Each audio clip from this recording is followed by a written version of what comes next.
Јас не гледам ароганција од човек кој што јавно се извинува и вели извинување до небото. Ако ја гледаме тука ароганцијата, апсолутно ги потврдувам сите аспекти заради тоа што дали е тоа генерален секретар на влада или потпредседател на влада, добива многу често инструкции од мене како влада да ги убрза процесите.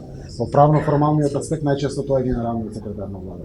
Во економскиот аспект најчесто тоа е потпредседателот на владата кој е економски прашања. Во доdatно-управувачкиот капацитет на државата тоа е министерот за внатрешни работи, кој што како потпредседател на владата ги работи овие работи. Се работи за тендер кој што е завршен уште 2016 година, но никако не сака да се убедат служби да го потпишат за да влезат во негова имплементација. Сето тоа беше јавно објаснато, детално со се и верувам дека ќе има соодветни истраги и кривични постапки по целиот тој проект, заради тоа што владата уште на минатата седмица донесе одредени одлуки за безбедносниот радарски систем во државата, ова се сериозни работи и апсолутно имаме право. Дали е генерален секретар, советник од мојот кабинет, потпредседател на влада, одреден министар, да добива насоки за да ги акцелерира, односно убрзува сите видови на постапки. Знаете дека еден дел од капиталните инвестиции во државата не се реализираат, од било какви правни природи се закочени некаде. Треба да има имплементација и реализација и ова е капитална инвестиција во радарскиот систем.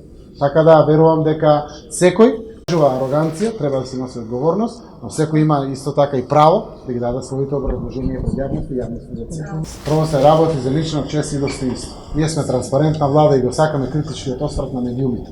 Но и можете некој да го правите салата кога сакате и како сакате, како физичко лице. Владата нема да подноси тужба. Наша работа не е да се тужиме со новинарите и со медиумите. Но секој индивидуа како физичко лице има право да го заштити својот дигнитет и достоинството, заради тоа само така ќе бидеме нормална земја. Значи, кога прифаќаме одредени функции, да ги вршиме, да служиме на народот и слично, тоа не значи дека секој може да биде и боксерска вреќа и кога тоа заслужува или не.